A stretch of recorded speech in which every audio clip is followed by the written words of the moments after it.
તમે જટ ઘરે જાઓ બેન. જઈને તમારા બાપુ ખીમડિયા ભગતને એટલું કહેજો બેન કે અમે મસૂર નદીમાંથી પાણી ભરીને પાછા આવતા હતા.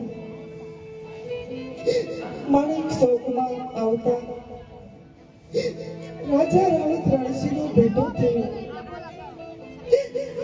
અને એને સતી ડાલણ દેનાર પાલવનો છેડો જાણ્યો અને સતી ડાલણ દે સમાધિનો નિર્ણય લીધો છે. તો માટે પાવડો અને કોદાળી લઈ અને માણેક ચોકમાં જટ આવે બેન. જાઓ, હવે મારે અહીંથી એક પણ ડગલું આગળ વધવું નથી બેન. તમે જટ ઘરે જાઓ બેન.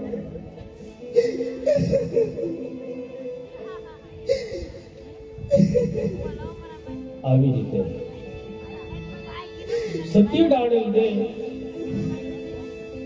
માણેક ચોકમાં આસન વાળીને બેઠા હોય અને સત્ય ડાળેલ દે સમાધિ લેવાનો નિર્ણય કર્યો છે.